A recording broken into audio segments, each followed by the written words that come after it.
Ella es la mejor. 11 recintos que te ofrecen miles de oportunidades. Arte, ingeniería, turismo, ciencias, agricultura. Aquí no hay límites. Puedes ser quien tú quieras. Te motiva a investigar, innovar y transformar, a alcanzar tus sueños con libertad. Tiene los mejores profesores y es la única en Puerto Rico que se distingue a nivel mundial.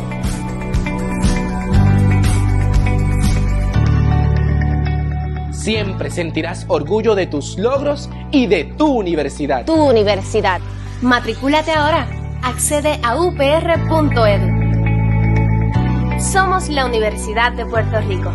Tu éxito es nuestra tradición.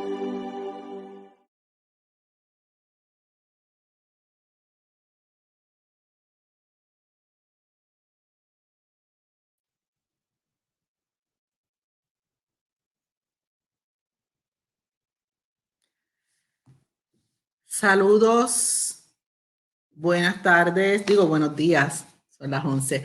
Buenos días a todos los que están conectados y los que nos ven a través de las redes sociales. Vamos a dar comienzo a nuestra conferencia titulada La realidad del sistema de justicia juvenil en Puerto Rico. Mi nombre es Eileen Ramos Rosario, soy profesora de la Universidad de Puerto Rico en Carolina del programa de justicia criminal y me place, ¿verdad? Tener como recurso para que nos dicte esta conferencia a la licenciada Uru Zenón Rodríguez. La licenciada Zenón es egresada de la Escuela de Derecho de la Universidad de Puerto Rico en Río Piedras, donde obtuvo su Juris Doctor. Bienvenida, licenciada. Buenos días. Ella tiene un bachillerato en artes de ciencias, en ciencias sociales con concentración en psicología y tiene vasta experiencia en el campo legal.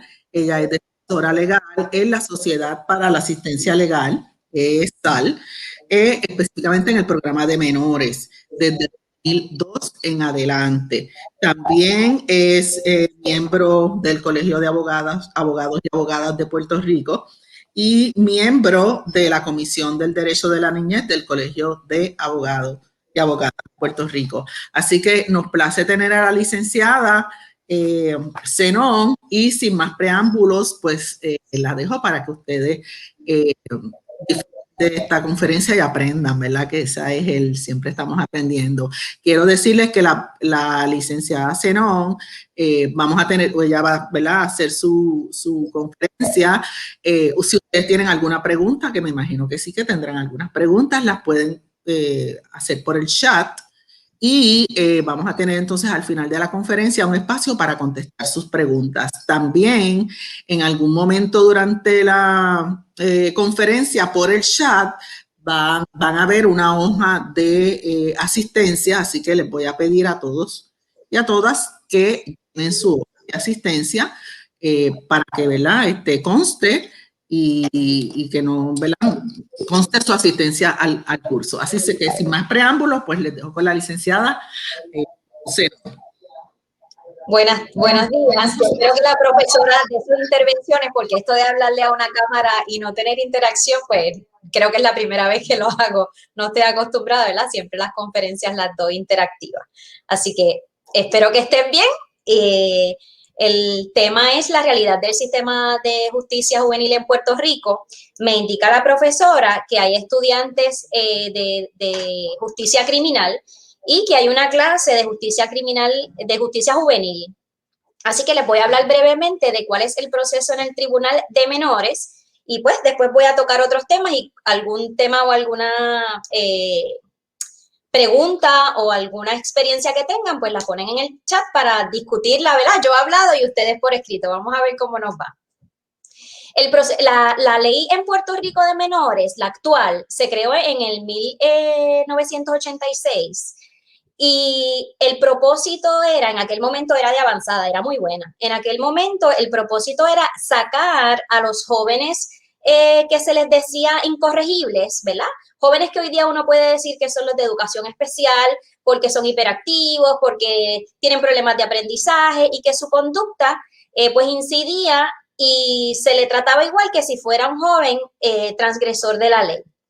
Así que en el 88, antes del 88, la ley era inquisitorial. Estaba la figura del juez, el juez era juez y fiscal, y era el que decidía qué iba a pasar con ese joven o con esa joven. Y si se sacaban del ámbito de su familia, eran llevados a unas escuelas, hogares, similar a instituciones, y pues se les daba el servicio que ellos necesitaban. En el 86 se estableció en Puerto Rico, pues que tenía que el niño incorregible, ¿verdad? No era lo mismo que el joven que transgredía la ley. Y desde el 86 nosotros tenemos la misma ley y se ha ido enmendando. Es la ley 88 del 1986. Así que tal vez ustedes eran bebés o no habían nacido. Yo creo que no habían nacido cuando esa ley se hizo. Pues esa ley lo que hace es que cogió el mismo modelo criminal de adultos y le cambió los nombres. Y entonces utiliza unos eufemismos. La primera etapa del proceso en adultos se llama regla 6, eso lo hemos escuchado mucho en las noticias, ¿verdad? Fue a regla 6, a sala de investigaciones. En menores, esa vista se llama vista de aprehensión. Ocurre exactamente lo mismo. Se va a determinar si esa persona tiene los elementos mínimos del delito y si en efecto están los elementos mínimos del delito, se sigue para la próxima etapa. Hay una diferencia entre menores y adultos en esa etapa. En la de menores no hay fianza. Así que la fianza del menor es un adulto responsable que se haga cargo del mismo. Un papá, una mamá, un familiar, un tío, alguien que pueda garantizar la comparecencia del menor y que el menor no corra riesgo en la comunidad. Los casos de menores que pasan por esa primera etapa son o aquellos delitos graves o aquellos delitos menos graves que el menor quiera, que el fiscal, que se llama procurador, ¿ves? Que son los mismos, las mismas figuras con un cambio de nombre, que es el procurador de menores, lo lleva a decir, bueno, este joven, a pesar de que tiene una falta menos grave, por ejemplo, en estos días, yo tengo un menor que le dio a su mamá y no había un adulto responsable que se hiciera cargo de él. En ese momento el Departamento de la Familia no tenía un hogar donde ubicarlo. Así que el menor pasa a instituciones juveniles con una falta menos grave, que en adultos muy pocas ocasiones eso ocurre. Por lo general, los delitos menos graves en adultos simplemente son citados para las próximas etapas. Entonces, ese menor, pues obviamente una vez llega a mis manos, se solicita un egreso y gracias a Dios, pues se consigue un hogar donde ubicarlo y el proceso continúa con el menor estando en un hogar de modificación de conducta o un hogar que el Departamento de la Familia entienda que puede estar ubicado en lo que se resuelve la situación familiar.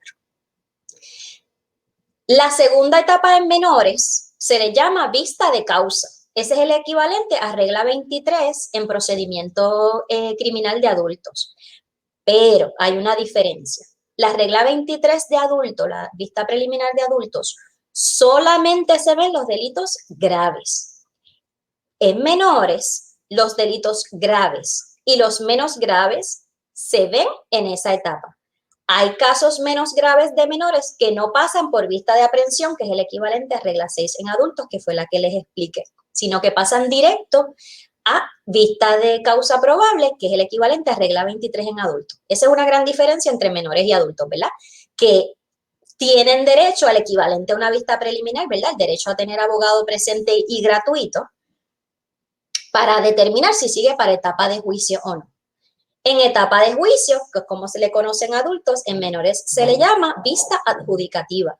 Y ahí ocurre que tiene que probarse más allá de dudas razonables.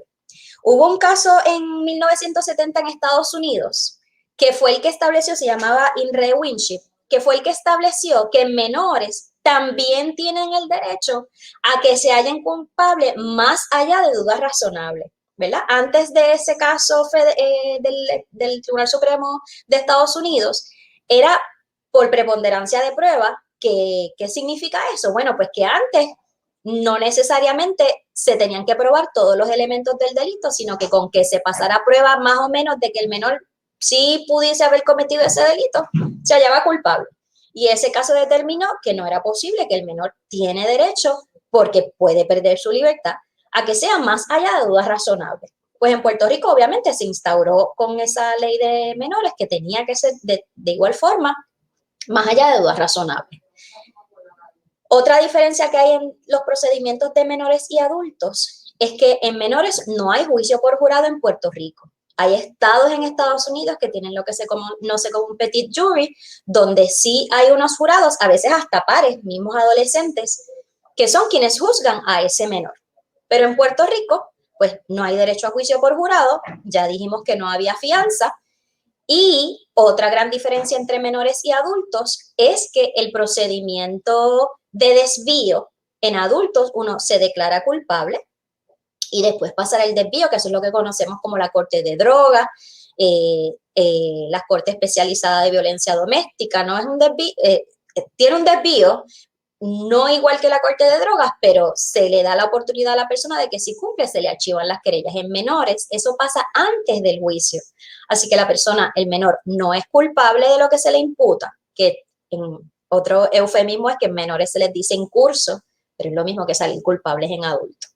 Así que el menor, antes de salir incurso, se les da unos servicios, ¿verdad? Se amerita servicios sencillos y al final se le archiva la querella. ¿Y qué cualifica para el desvío? Todas las faltas menos graves y las faltas tipo 2 de menores, que son las graves, que sea por primera vez cometida. En menores hay tipo 1, tipo 2 y tipo 3 las faltas. Las faltas tipo 1 son las menos graves, las tipo 2 son graves y las tipo 3 son graves, pero que impliquen robo, arma larga, violación, y una serie de escalamiento, una serie de faltas más graves, que son las que menos frecuentes ocurren. Drogas en menores tiene que ser de distribución para que sea tipo 3. Las simples posesión se quedan en tipo 2, así que hay una amplitud de faltas que cualifican para el programa de desvío. Al joven se le dan unos servicios y al final se le archiva la querella y es como si nunca hubiera pasado por el tribunal de menores. Recordando que en menores, que sabemos que los menores de 17 años hacia abajo, de 18 hacia arriba son procesados en adultos, son los que son procesados, esa es la jurisdicción del tribunal de menores, ¿verdad? De 17 hacia abajo. Entonces, contrario a adultos, el adulto sale culpable en un caso y se va ya sea para probatoria, se va para algún servicio o se va para la cárcel.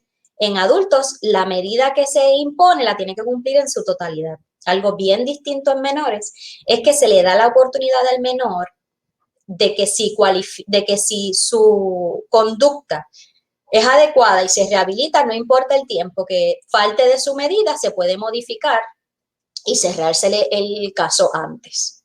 Eso es, ¿verdad? Como un crash course de lo que es el tribunal de menores con el tribunal de adultos.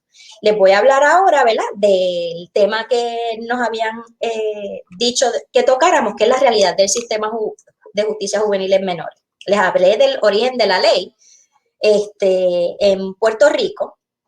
Y hay un caso bien importante también, aparte de INRE Winship, que es INRE Gold. INRE Gold es el caso más conocido en el procedimiento de menores, que es que establece que en efecto, no solamente es más allá de dudas razonables, sino que en efecto el menor tiene derechos constitucionales a tener abogado, a ser notificado de la falta que se le imputa, a tener representación legal, a estar acompañado de un adulto. Y ese caso es clave en cómo se modificó el tratamiento, el trato que le daba el sistema de justicia juvenil a los menores. ¿Cómo llegamos al programa de justicia juvenil en la Sociedad para Asistencia Legal? Pues hace cerca de 20 años, y yo estoy desde el origen, así que ya yo llevo 20 años en esto casi, se abrió el programa de menores y las jurisdicciones donde dábamos servicios era apenas Carolina y San Juan. Luego se amplió a Bayamón y actualmente tenemos en cada jurisdicción una oficina con un abogado que nosotros, ¿verdad? No se supone que los abogados digamos que nos especializamos, pero en efecto es el área que más nos destacamos para trabajar en menores precisamente porque la parte más importante en menores es una vez el menor sale culpable, que es el proceso de rehabilitación y que el abogado esté pendiente de que en efecto el Estado cumpla con su deber de rehabilitar a ese joven. Y obviamente en las etapas anteriores, que no se le violen los derechos con la excusa que el menor necesita servicios y que vamos a ayudarlo y que nos olvidemos de los derechos que él tiene. Aquí un paréntesis. Yo me paso diciendo en todos los foros, y aprovecho aquí también para traerlo, que el mayor problema que tenemos en el sistema de justicia juvenil en Puerto Rico es que lo seguimos viendo de forma adversativa. Así que nosotros tenemos menores de edad que requieren de servicios. Y si requieren de servicios y tienen alguna falta que no necesariamente realmente es un delito, ¿verdad? Aunque hayan actuado de una forma que podría ser un delito, pero no necesariamente lo sepa, a veces los jueces dicen, ay, yo sé que el caso está flojo, pero es que el joven necesita servicios, y el procurador, vamos a hacer algo por ayudarlo. Entonces, el abogado de defensa está en una disyuntiva fuerte, pero siempre tiene que acordarse que su sombrero no es de trabajador social, es de abogado. Y el trabajo del abogado es que el menor no esté procesado. Si no fuera un proceso adversativo, ¿verdad? Sino que todo el mundo esté en conjunto por ayudar a ese joven, pues independientemente de la falta que cometió esa persona, se le puede ayudar. Voy a dar un ejemplo que fue el más patente del por qué razón la ley de menores debe ser modificada. Hace menos de un mes, bueno, mentira, el año pasado, así que ya van 2 meses, nosotros tuvimos un joven acusado de ley de armas largas, de uso de sustancias controladas, de posesión de marihuana, cocaína, heroína, y la intervención fue ilegal. El caso se desestimó, fue no causa, totalmente como corresponde en derecho. Pero yo salí de ese caso diciendo, chévere, ese joven tuvo su no causa, que es lo que a mí me corresponde como abogada, pero y como persona y como ciudadana, realmente tengo las manos atadas con relación a que ese joven realmente necesita ayuda del Estado y supervisión del Estado, ¿verdad? De que se le den los servicios, de que se le dé rehabilitación, porque su conducta definitivamente no es la adecuada. Pero una vez se determina no causa, se acabaron las garras del tribunal para procesar a ese joven. Si no fuese un sistema adversativo, pues el abogado de defensa dice, ok, vamos a ver cómo ayudamos a este joven, cómo lo orientamos, cómo le damos rehabilitación, sin necesidad de pasar por un procedimiento que es de menores, pero realmente es un procedimiento criminal, donde el menor puede perder su libertad. Si tenemos otro acercamiento que se utiliza mucho en la justicia terapéutica, la justicia restaurativa. En Estados Unidos hay unos movimientos de un acercamiento totalmente distinto al derecho que deberíamos empezar a implementar en Puerto Rico, y vamos a tener mejores resultados, porque obviamente todos vemos que la criminalidad en Puerto Rico no se ha modificado, que el propósito de la ley de menores, que es que esos menores se rehabiliten y no pasen no entren en adultos, no ha ocurrido. De hecho, el propósito inicial del Tribunal de Menores, del que era entonces director ejecutivo, el licenciado Federico Rentas, era que él veía el retorno de sus clientes menores, volvían al Tribunal de Adultos, y eso era como salían por una puerta de menores y entraban a la puerta de adultos, y eso yo lo he visto aquí también. O sea, clientes míos de menores los veo en el Tribunal de Adultos, y si el programa, ¿verdad?, y el sistema funcionara, no se supone que eso ocurra, y ocurre frecuentemente.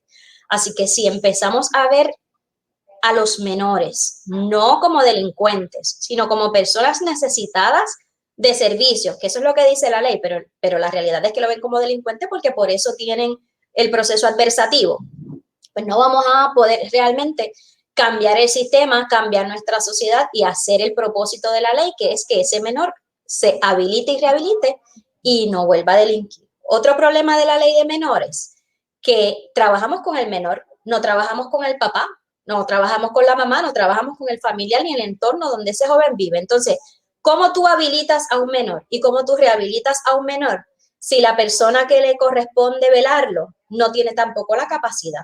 Así que eso es otro problema que si se hace un acercamiento distinto a la ley, se puede trabajar y estoy segura que va a obtener mejores resultados porque está más que demostrado a nivel de psicología social que si tú trabajas con el entorno, lo cambias. No puedes trabajar con el individuo fuera de donde va a vivir.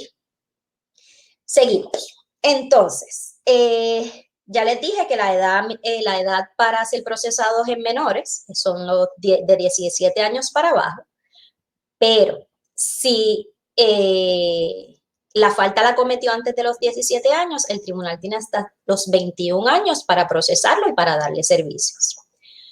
Otro problema que tiene la ley de menores es que no tiene una edad mínima. Hace unos años se ha tratado de establecer por lo menos una edad mínima. Yo me imagino que ustedes vieron en la televisión hace unos años la controversia que había menores de 8, 9, 7 años siendo procesados por el tribunal. Y eso pues obviamente es una barbaridad. No se supone que un niño que no tiene idea de lo que significa un juez, un fiscal, un abogado de defensa pueda cooperar y entender la magnitud de su acto. Así que de todo lo horrible que tiene la ley de menores, debemos empezar por no procesar niños que no tienen capacidad para entender qué es lo que está ocurriendo y sí debe procesarse de otra forma donde le den servicios al menor y a su familia. En la práctica del Tribunal de Menores, ¿por qué asistencia legal tiene la mayoría de los casos? Porque la mayoría de los casos que son procesados son personas de escasos recursos. Yo no creo, ¿verdad?, que un niño de escasos recursos se porte muy distinto a uno que tenga recursos, pero lamentablemente quienes llegan al tribunal, ya sea porque sus padres no pudieron comunicarse efectivamente para que cambiara de esa forma o porque los de recursos tienen un abogado que puede intervenir y entonces modificar qué es lo que pasa con ese menor, pero la realidad es que la mayoría de los jóvenes que uno ve en los tribunales son jóvenes de escasos recursos. Fue bien conocido el caso de la joven de Carolina, que Alma Yadira me parece que se llamaba, que fue como se llevó a la prensa y se denunció, fue el caso que permitió que se dejaran de procesar tantos menores de cosas que ocurrían en el ambiente escolar. Y eso ayudó mucho a disminuir los casos que veíamos en los tribunales, porque ciertamente el tribunal estaba atestado de casos, de cosas que se supone que en la escuela manejaran. Por lo menos en mi práctica, ¿qué hacíamos con ese tipo de casos? Más del 95% iba para mediación, ¿verdad? Que es que el programa de mediación de conflictos reúne a los dos jóvenes, y hablo en masculino, pero realmente incluye al femenino. Lo que pasa es que en la práctica más del 90% de mis clientes son varones, así que si fuesen nenas hablaba en femenino, pero como son varones, pues hablo en masculino, hago esa aclaración. Pues los jóvenes se enviaban a mediación y llegaban a unos acuerdos y no se volvía a repetir en la mayoría de los casos la conducta, porque eran cosas de niños y obviamente pues estaba el bullying, estaba el molestar, estaba la falta de civilidad, y la realidad es que el programa de mediación de conflicto era muy efectivo en que esos jóvenes dialogaran, llegaran a unos acuerdos, los cumplieran y no tenían que seguir en el proceso en el tribunal, pero ciertamente llegaban al tribunal. Y la verdad es que ese tipo de casos era lo correcto manejarlos en la escuela. Así que ese caso ciertamente nos ayudó a que el Departamento de Justicia estableciera como política pública que ese tipo de casos se iba a tratar de no traerlos al ambiente del tribunal, porque ciertamente el ambiente del tribunal es para procesar delincuentes, no para procesar jóvenes con problemas típicos de la edad. Como les estaba explicando, en la ley, otro de la realidad social del sistema de justicia juvenil es que el proceso mayor y la pena mayor con relación a estos menores es su ambiente familiar.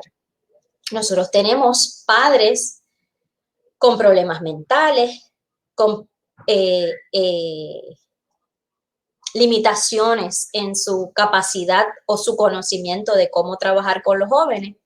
Y muchas de las conductas son porque a estos jóvenes no se les da las evaluaciones psiquiátricas y psicológicas correctas para que la conducta que los lleva al tribunal no ocurra.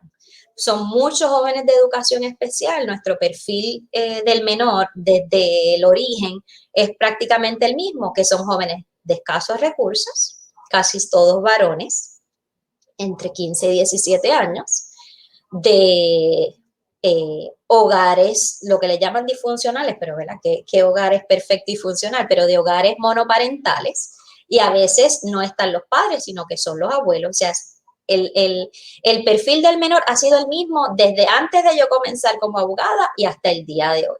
Entonces, si no trabajamos el ambiente familiar, pues no hacemos mucho con el sistema de justicia juvenil, porque tenemos que no solo habilitar al menor, sino también a su familiar.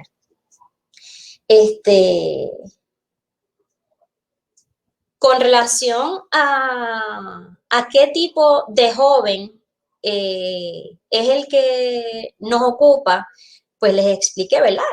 El joven varón entre 15 y 17 años, de educación especial, usuario de sustancias, de padres o ausentes o monoparentales. Y les quería hablar que ahora mismo en las instituciones de menores hay 82 jóvenes en instituciones juveniles. Solo 2 de ellas son féminas. Y me preguntaba, ¿verdad? A mí como profesional, ¿qué estaba ocurriendo con los jóvenes transgénero o con las personas transgénero y con los no binarios, ¿verdad? Que son otros géneros que nosotros no nos educamos con relación, ¿verdad? al desarrollo nuestro profesional, pues ese tipo de joven nosotros no lo teníamos identificados en mi práctica. Si me preguntan si hay respeto en el tribunal o no por estas personas que no se identifican como varón o como mujer según su biología, pues de mi práctica, ¿verdad? No puedo hablar de otros compañeros si ha sido distinta su experiencia, pero la realidad es que yo he tenido 2 jóvenes identificadas como lesbianas y un joven identificado como transgénero, y el tribunal hasta con más delicadeza y cuidado se refería y les preguntaba abiertamente cómo te interesa que te llame, y era un juez varón mayor, que es, ¿verdad? Que uno puede esperar que tenga menos apertura para trabajar con estos cambios generacionales, y por lo menos en mi práctica siempre se les tuvo en cuenta sus necesidades. Y de hecho hubo uno que la razón para no llevarlo a instituciones juveniles era precisamente que a pesar de que su conducta podría ser constitutiva comparado con otros jóvenes, pues yo no creo en instituciones juveniles. Yo pienso que ciertamente, como dicen los federales, eso se debe abolir. Pero sí ese juez tuvo el cuidado de saber que si ese joven era llevado a instituciones juveniles y no la iba a pasar bien, no le iban a respetar su identidad.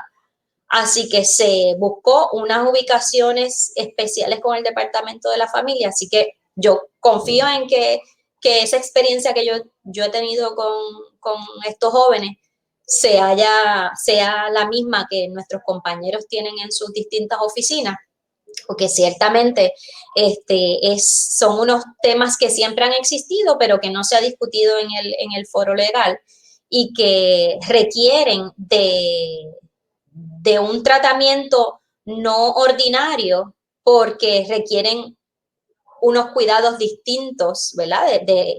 Porque instituciones juveniles ciertamente no está habilitado para respetar a los distintos géneros. Por lo menos esa es mi opinión. ¿Qué más puedo expresarles? Precisamente tengo aquí una nota que con relación a los distintos géneros, hay falta de seminarios y capacitación tanto para nosotros como abogados de defensa como para el personal. Me imagino que tribunales y el Departamento de Justicia hace seminarios de este tipo de capacitación, pero me parece que requerimos de mayor conocimiento con relación a esta área, sobre todo porque son adolescentes que están en ese proceso de identificación. Como esto también son realidades del sistema de justicia juvenil, les voy a hablar de un caso que me ocurrió y lo cerramos el año pasado, pero que fue bien difícil trabajarlo. En instituciones juveniles todos hemos escuchado la falta de servicios, ¿verdad? Y que el Tribunal Federal con el juez Gelpi ha intervenido activamente para intentar que los jóvenes del negociado de instituciones juveniles reciban los tratamientos psiquiátricos y psicológicos que requieren. Pero esos no son los únicos servicios. También están los servicios de educación y de salud. Yo tuve un joven que continuamente se estaba quejando en instituciones juveniles de que se sentía mal.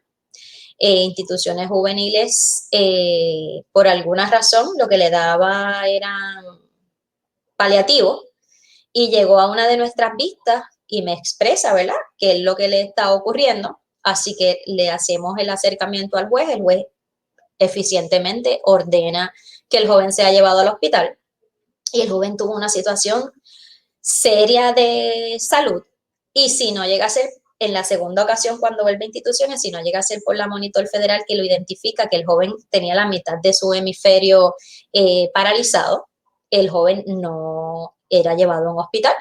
Y pues nada, en ese caso, pues gracias a Dios, el joven lo pudimos ubicar en un hogar especializado para personas con limitaciones físicas, y se le dio rehabilitación y se le ayudó.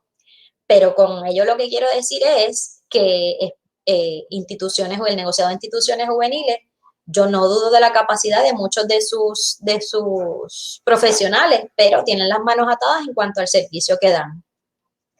Porque como mismo pasa en el Departamento de Educación, el dinero va destinado a otras áreas y no a servicios.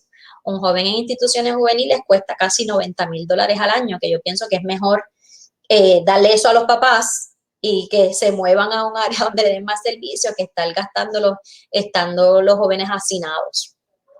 Ahora mismo no están hacinados porque hay muy pocos jóvenes en instituciones comparado con otros años, pero ciertamente el servicio es pobrísimo comparado con el dinero que se gasta, no se invierte en esos jóvenes. Con relación al área educativa, hace unos años los jóvenes terminaban su cuarto año y no había más nada que ofrecerle. Así que tú podías tener a un joven que a sus 17 años tenía el cuarto año, y si la medida era hasta los 21 años, pues estaba esos otros 4 años haciendo nada. Gracias a Dios, a la iniciativa de compañeros de asistencia legal, nuestro director de menores es el licenciado Julián Claudio, que está en Ponce y dirige el programa de menores, y la licenciada Atlin Jiménez ella está ahora mismo en Mayagüez y Aguadilla, pues lograron que la universidad, la OMED, el sistema Ana G. Méndez, empezaran, y eso salió en las noticias en estos días, que 3 jóvenes pudiesen entrar a estudiar en línea y empezar y culminar sus estudios universitarios, estando en instituciones juveniles y no perdiendo su tiempo allí adentro con ocio, porque una vez terminaran el cuarto año, pues era muy poco el servicio que se les podía dar a los jóvenes. Así que esto es un logro obviamente monumental con relación al desarrollo, y algo positivo que decir del sistema de justicia juvenil en Puerto Rico, porque obviamente la educación es vital para poder salir de una situación negativa como estar procesado en un tribunal. La mayoría de los problemas que están en la realidad del sistema de justicia juvenil es la falta de servicio. En Puerto Rico, en la zona metro, yo soy del Tribunal de San Juan, así que para nosotros hay más servicios de lo que se le ofrece en el resto de la isla. Y el mayor problema que se repite una y otra vez es que en menores no hay hogares del Estado que le provean los servicios a los jóvenes. Pues, ¿qué pasa entonces? Como estos hogares son costosos, cuestan de $3,000 a $5,000 por jóvenes mensuales, pues está la disyuntiva para el abogado de defensa de que tiene que solicitar que la custodia sea compartida con el departamento de la familia, aun cuando los padres son personas responsables, porque si la custodia es compartida con el departamento de la familia, se le permite entonces que ellos asuman el costo de los jóvenes. Y muchos padres están hay que explicarles que no es que sean malos padres, que no son padres irresponsables, sino que la única manera de darle servicios a ellos es que el departamento de la familia asuma parte de la custodia de ese menor para que sean ellos quienes costeen los servicios. Y otra cosa que ocurre precisamente por esa situación es que menores que cometen faltas tontísimas como gritarle a un papá, pues el papá, si el joven, su conducta es errada y tiene otras situaciones de uso de sustancias, pues utilizan como excusa el que cometieron un delito hacia ellos para que entonces el tribunal intervenga y asuma custodia el departamento de la familia y se le dé el servicio. Y eso para mí es uno de los mayores desvaríos de la justicia en el proceso de menores, porque nuestro sistema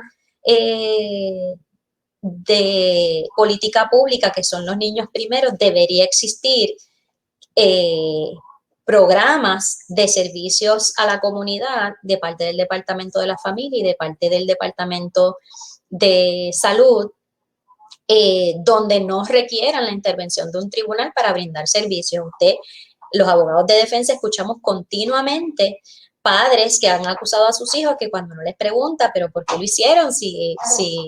¿Verdad? Porque el tribunal no es el padre del joven, son ellos, dicen, es que nos dijeron que si no tenía un caso no nos podían ayudar. Y eso sabemos que ocurre en la práctica. Y eso es un desvarío terrible del sistema de justicia juvenil. Y nuevamente, si tuviéramos otro tipo de acercamiento hacia el procedimiento con estos jóvenes, pues no ocurría, porque independientemente de si cometieron delitos o no, se supone que se les puedan dar los servicios. Les hablaba de que en el área metropolitana hay más servicios actualmente. El programa de AMSCA se llama Puerto Rico Tree Family o algo así, o Family Tree. Excelente. Hace unos años existía la Corte de Drogas Juvenil, era muy efectiva, de hecho era un sistema bien completo, donde un trabajador social, un terapista ocupacional, un pediatra, un terapista del habla, un psiquiatra, un consejero en adicción, daba todos los servicios a los jóvenes y además integraba y daba terapias de familia, así que a esa familia se le educaba sobre cómo identificar conductas, sobre cómo corregir, sobre cómo disciplinar. Pero no se asignaron los fondos estatales, así que el programa no sigue funcionando. Funcionaba en San Juan y Bayamón, funcionó por varios años, pero no se asignaron más fondos, así que el programa se cayó. Pero en la esfera federal asignaron unos fondos a AMSCA y se habilitó un programa similar, con la ventaja que no requiere que el menor esté en el tribunal para darle los servicios, así que jóvenes que tengan situaciones similares que no están intervenidos por el tribunal se pueden beneficiar de esos programas y son muy efectivos. Y ojalá que se amplíen, ¿verdad?, los servicios, no solamente para el área metropolitana, sino para el resto de la isla. Yo le había dicho a la profesora que también nosotros trabajamos con las personas sordas. Así que les voy a hablar un poquito del programa que que tenemos en asistencia legal de servicios a las personas sordas. Este programa lleva como unos 7 años, inicialmente era esta servidora, el licenciado Troche y la licenciada Lisel Costa, quienes llevábamos los casos de las personas sordas, y comenzamos este programa. Yo tuve la experiencia con un joven sordo que yo no entendía si la intérprete le estaba explicando lo que yo quería y él entendía. Y vi la necesidad de saber de señas, y da la casualidad que en ese periodo entraba a trabajar con nosotros el licenciado José Troche, quien es experto, no se puede decir experto, pero quien es conocedor de las personas y de la comunidad sorda. Su compañera es intérprete. Así que, pues, todo se juntó y se logró, y él ha dirigido y ha tenido la batuta de llevar a cabo y de visualizar y ayudar a visualizar en el ámbito legal esta comunidad que hemos visto recientemente, que es muy rezagada y muy marginada por el sistema. Imagínense en un sistema de justicia donde no había conciencia de la necesidad de cambiar los procedimientos cuando se trataba de una persona sorda, y el licenciado Troche ayudó para los proyectos de ley que se convirtieron finalmente en enmiendas a la ley de procedimiento, para que las personas sordas fueran consideradas. Antes de esa ley, que tiene cerca de 3 años, me parece, 3 o 4 años, una persona sorda no era garantizado que tuviera intérprete en los inicios del procedimiento criminal. Así que cuando el abogado lo iba a entrevistar con un intérprete, no sabía qué había pasado en la vista. Y gracias a Dios la ley se enmendó y es obligatorio, so pena de desestimación, que una persona sorda tenga derecho a un abogado o a conocer, ¿verdad?, a que el tribunal haga los arreglos necesarios para que en todas las etapas del proceso esa persona entienda y sepa qué es lo que está ocurriendo. Y esa es una de las leyes que se han logrado con relación al procedimiento criminal, que aplica también al procedimiento de menores. Y creo que es uno de los más grandes logros que ha tenido la Sociedad para Asistencia Legal con relación a un cambio real en una comunidad necesitada. Hemos visto continuamente en la televisión, y gracias a Dios se ha visualizado, la comunidad sorda en todos los aspectos, nuevamente como señalé ahorita, como ha sido marginada, y quisiéramos mayor capacitación en los procesos de menores y de adultos en el área de los tribunales, porque, por ejemplo, aquí en el tribunal vienen personas sordas y no hay un intérprete asignado.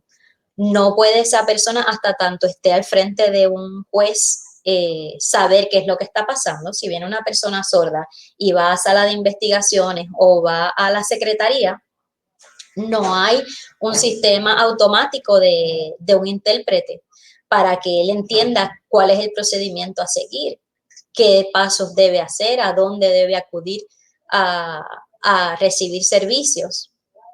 Y eso es algo que la rama judicial debe modificar, porque ciertamente la ley establece que todas las agencias tienen que tener intérpretes, y por eso la comunidad sorda habla de la necesidad de una oficina, porque se pueden canalizar los servicios a través de esto sin necesidad, ¿verdad?, de que en cada agencia haya un intérprete. Y a pesar de que sabemos que tribunales es una rama distinta al Estado, pero sí le aplica el que den los servicios como corresponden.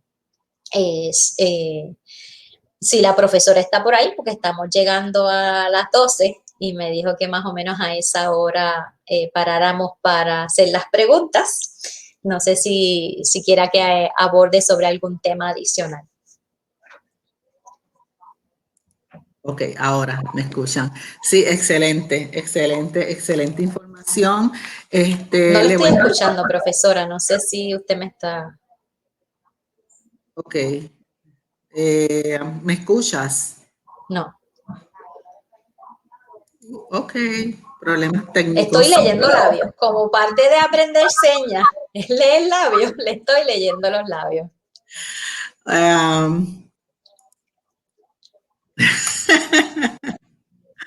Sorry. Ok. Dile. Soy yo que no escucho, pero sabemos que la computadora... ¡Ah!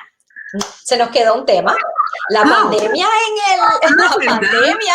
Sí. No hemos hablado de este desastre, porque yo estoy aquí hablando como las locas con una cámara y yo no sé si ustedes están durmiendo, si ustedes están bebiendo, si ustedes están bailando o si me están atendiendo. Así que ese tema lo pasé y quiero mencionarlo. Obviamente los abogados de defensa estamos totalmente en contra de las videoconferencias. ¿Por qué? Porque usted no tiene a su cliente al lado. El cliente, cuando está al lado suyo, la dinámica es distinta a cuando está a través de una cámara. En la práctica, ¿qué cosas han pasado en el tribunal? Pues mire, recientemente una compañera me contaba que ella, como el Tribunal Supremo estableció que la vista preliminar se pueden hacer por videoconferencia sin violar el derecho a la confrontación. Pues su cliente estaba en una institución y ella estaba en la vista. Pues, ¿qué hizo el cliente?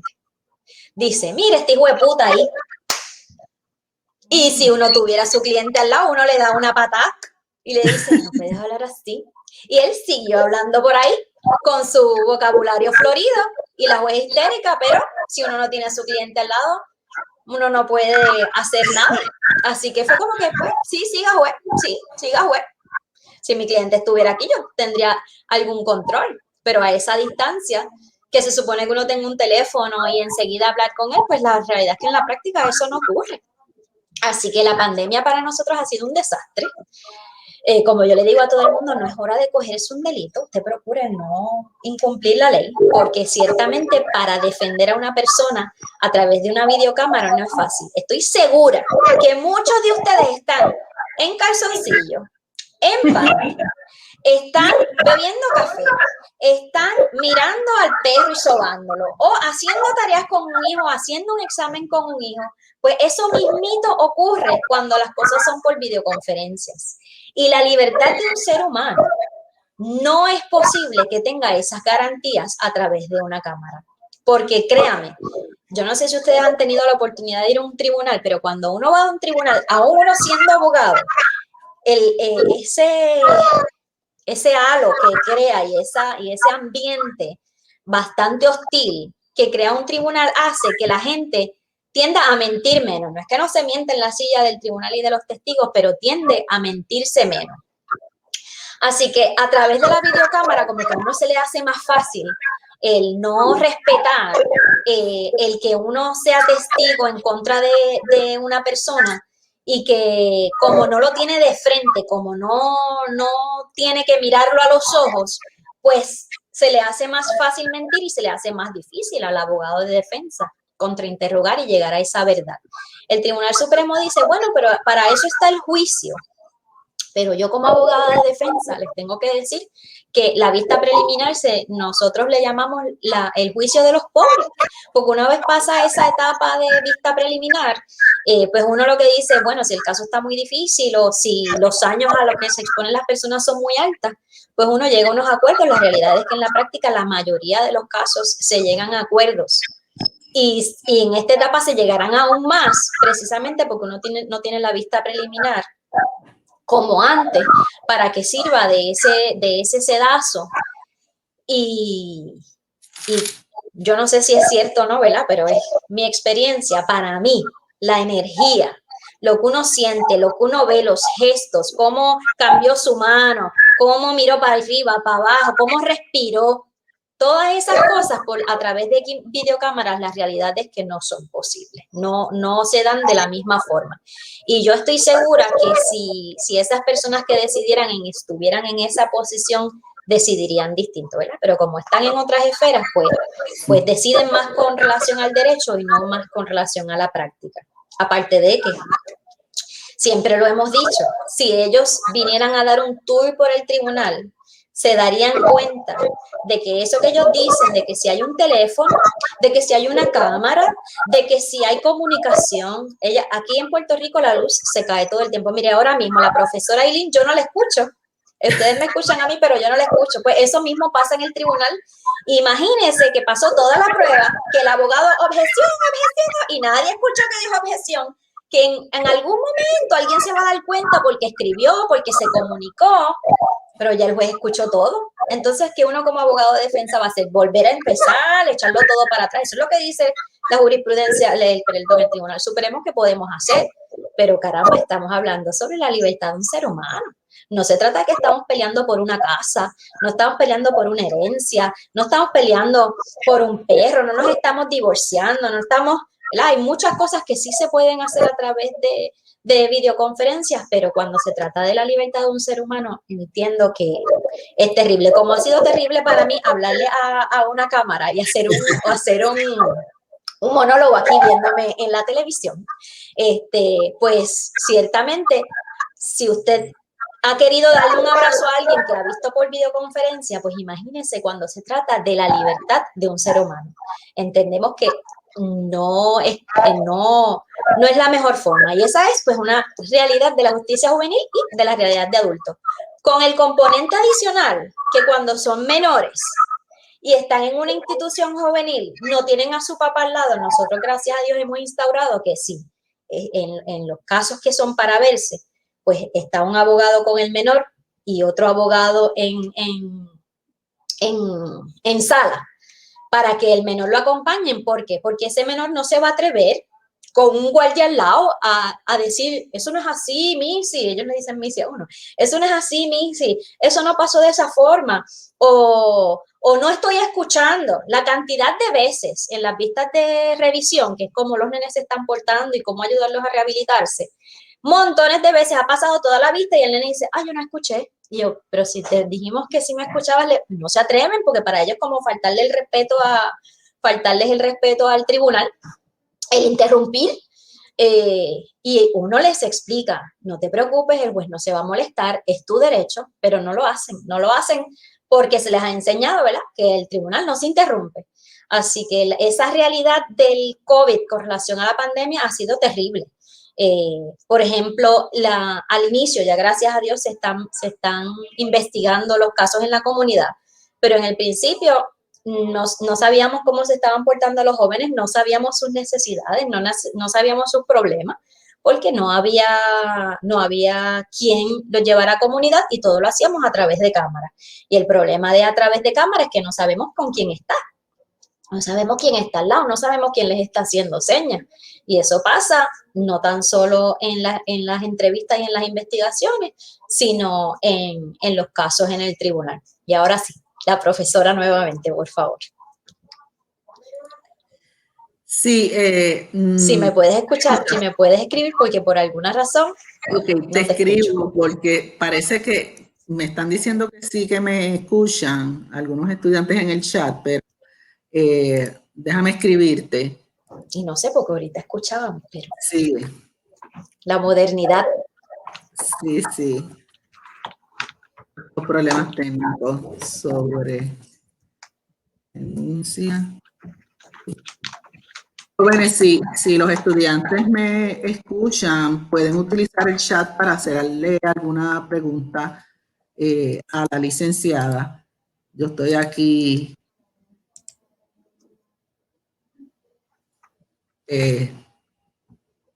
Ok, me pregunta la profesora sobre la renuncia de jurisdicción. Pues obviamente como abogada de defensa no puedo estar de acuerdo con la renuncia de jurisdicción. ¿Qué es la renuncia de jurisdicción? La renuncia de jurisdicción es que el procurador solicita y el tribunal entiende que el menor no debe ser juzgado como menor, sino como adulto. ¿Cuándo ocurre esto? Pues en los menores mayores de 14 años que han cometido faltas tipo 3, que son las que les dije que era robo, escalamiento, armas largas, distribución de sustancias controladas y una que otra más, y son procesados como adultos. Y aquellos casos y asesinato en primer grado. Y en asesinato en primer grado, la falta de jurisdicción es automática. Si en regla 6, un menor de 15 años o más es acusado de que mató a una persona con las distintas modalidades que hay ahora, incluyendo que si es por ley 54, que si es mujer, ¿verdad? Pues no pasa por el tribunal de menores. ¿Qué pasa con la renuncia de jurisdicción? La renuncia de jurisdicción lo que dice es que ese menor no es rehabilitable, que ese menor se comporta como adulto y que en vista de ello el tribunal de menores no tiene nada que ofrecerle. Y eso pues desde el punto de vista psicológico es un disparate, porque sabemos que la formación del cerebro de las personas se ha establecido ahora, sabrá Dios si después se establece que es hasta más grande, se está formando hasta los 25 años. Y si se está formando hasta los 25, ¿cómo es posible que a los 15 usted pueda decir que un menor no se puede rehabilitar? Hemos visto a la joven que salió recientemente que a los 16 años fue juzgada como adulta y lleva toda su vida joven, estuvo encarcelada y gracias a Dios la gobernadora el año pasado le permitió esa salida condicionada.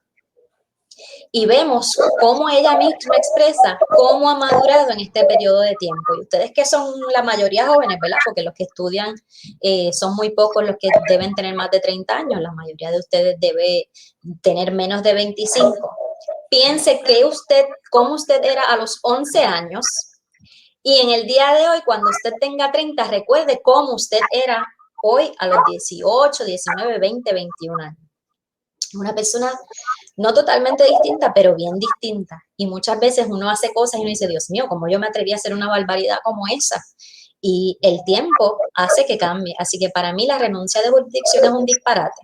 De hecho, yo pienso que las personas deben, como poco, el tribunal de menores debe darle la oportunidad, como poco, hasta los 21 años de ser procesado. O sea, que de los 18 a los 21 también deben estar ubicados en el Tribunal de Justicia Juvenil, porque siguen siendo personas que lo que cometen de los 18 a los 21 no debería determinarles el resto de su vida, que es lo que ocurre, ¿verdad? Si usted a los 19 años le dio por utilizar marihuana sin tener licencias en una universidad o en una escuela, se expone a tantos años y a dañársele el récord, que uno que ya pasa a esa edad sabe que no debería eso marcarle por el resto de su vida. Así que, ¿qué opino de la renuncia de jurisdicción? Que no me gusta, no debería ser de esa forma. ¿Qué más?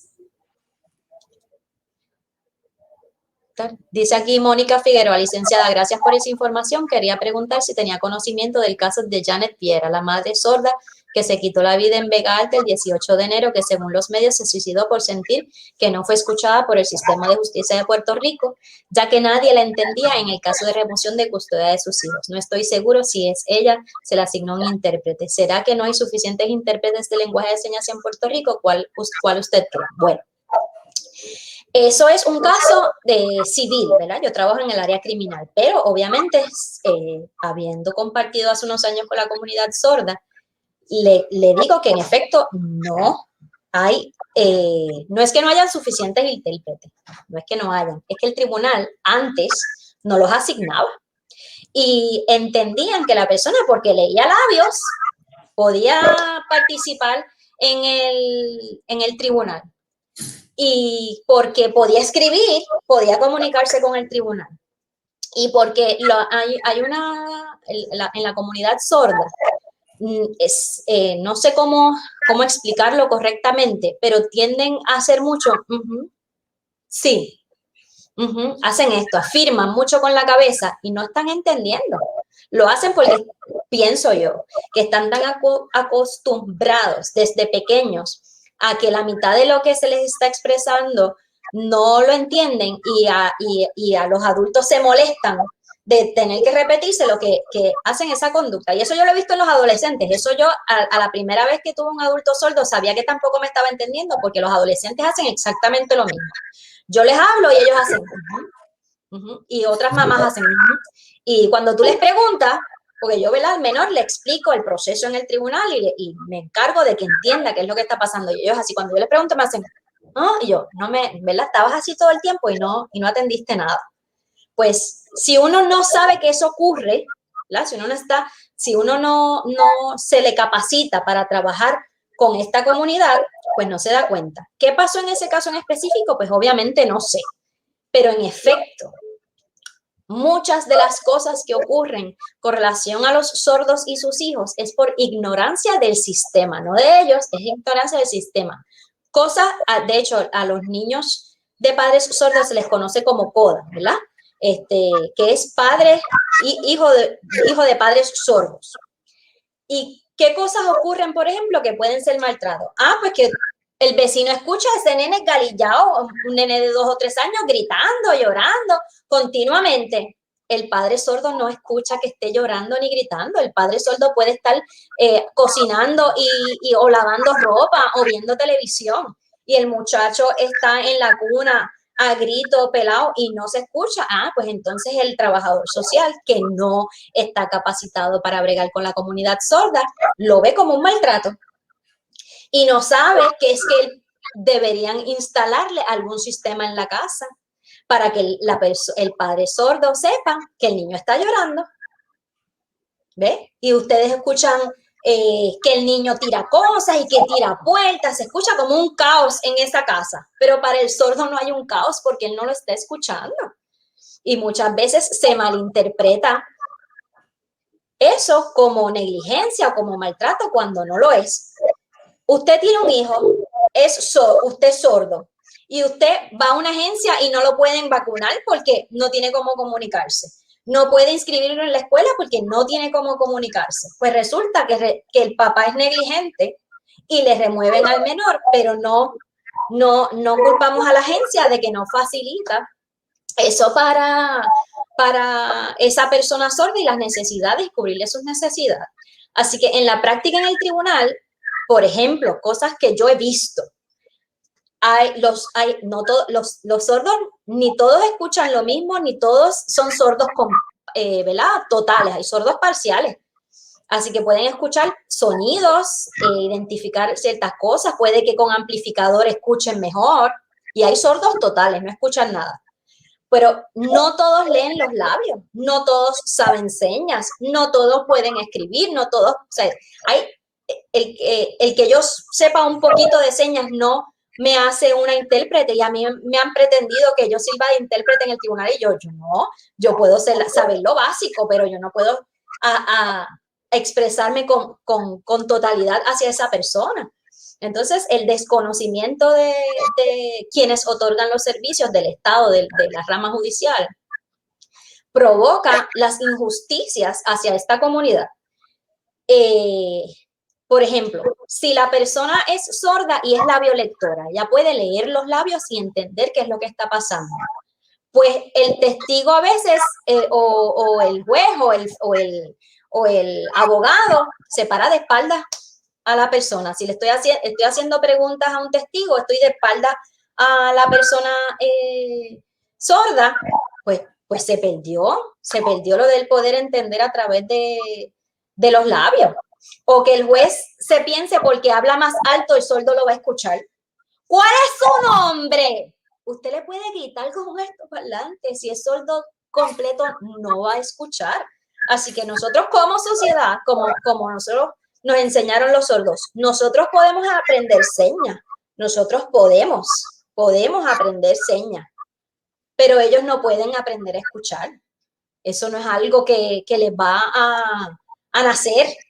Así que nosotros tenemos que ser responsables, ser sensibles y aprender para que ellos estén integrados. Por eso la ley que habilita para que en las escuelas se dé lenguaje de señas como correcto. El licenciado Troche siempre ha dicho que en Puerto Rico hay 3 idiomas oficiales. Deberían haber 3 idiomas oficiales. El español, el inglés y el lenguaje de señas, ¿verdad? Porque si el lenguaje de señas lo hacemos, lo normalizamos, lo hacemos común, pues nuestros conciudadanos sordos están integrados y sufren menos tragedias como esa, porque eso es una tragedia. Esa joven que se suicidó por la falta de servicios y porque le vuelven a remover a esos jóvenes, no sé cuáles son los hechos específicos, pero yo me imagino que nadie le explicó. Ella lo que vio es que nuevamente le quitaron a sus hijos. Así que, pues ciertamente, en la práctica es sensibilizarnos con relación a la comunidad sorda. ¿Qué más? Giancarlos Emiliano Herrera, licenciada Zenón, ¿podría repetir los 2 casos federales que mencionó? Sí, INRE Winship, no tengo la cita, pero si lo entra en Google así mismo le va a salir. INRE Winship se escribe W-I-N-S-H-I-P y el otro es INRE Gault, que se escribe G-A-U-L-T. Esos son los 2 casos más conocidos de procedimientos de menores federales. Y son las pautas para los derechos que se le integraron a los procedimientos de menores. Muni Osterman, espero haberle dicho bien su nombre. Para los individuos que son sordos, ¿cuál es el procedimiento cuando es por teleconferencia? Excelente pregunta.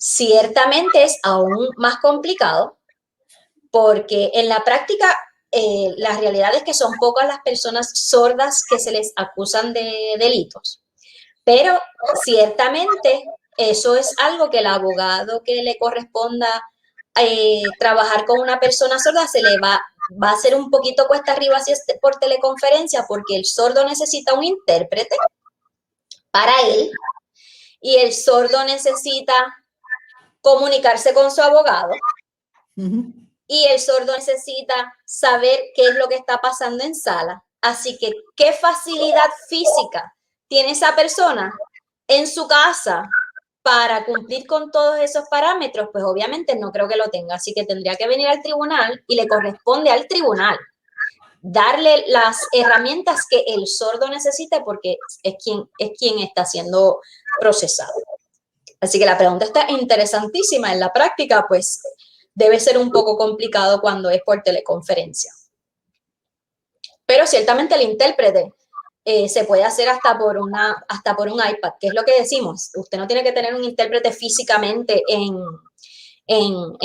la agencia, pero tenga una agencia, un servicio contratado con un iPad para que si la persona es sorda y sabe señas, pues lo haga a través de un iPad. Eso se hace y entiendo yo, ¿verdad? No he escuchado a personas sordas ni intérpretes quejarse de que la interacción entre el sordo y el intérprete se haga a través de videoconferencia. Dice, no hay más preguntas. Me escuchan, no sé si la licenciada no me escucha. Gracias a ustedes, jóvenes. Gracias. Así que, pero si los estudiantes me escuchan, gracias por asistir a la videoconferencia. Ha sido ciertamente información valiosa, muy interesante. Yo sé que ustedes lo han apreciado.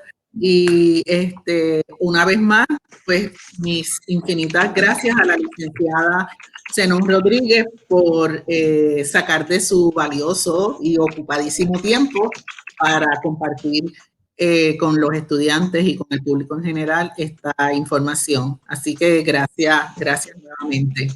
Déjame ver si tengo algo aquí. La profesora se despide. Ok, ya me despedí. No sé si Uru quiere... ok, ella también está dando las gracias. Muy bien. Bueno, pues siendo así, pues entonces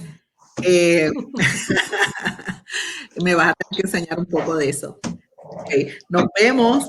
Adiós. Gracias por conectarse y que tengan una linda tarde.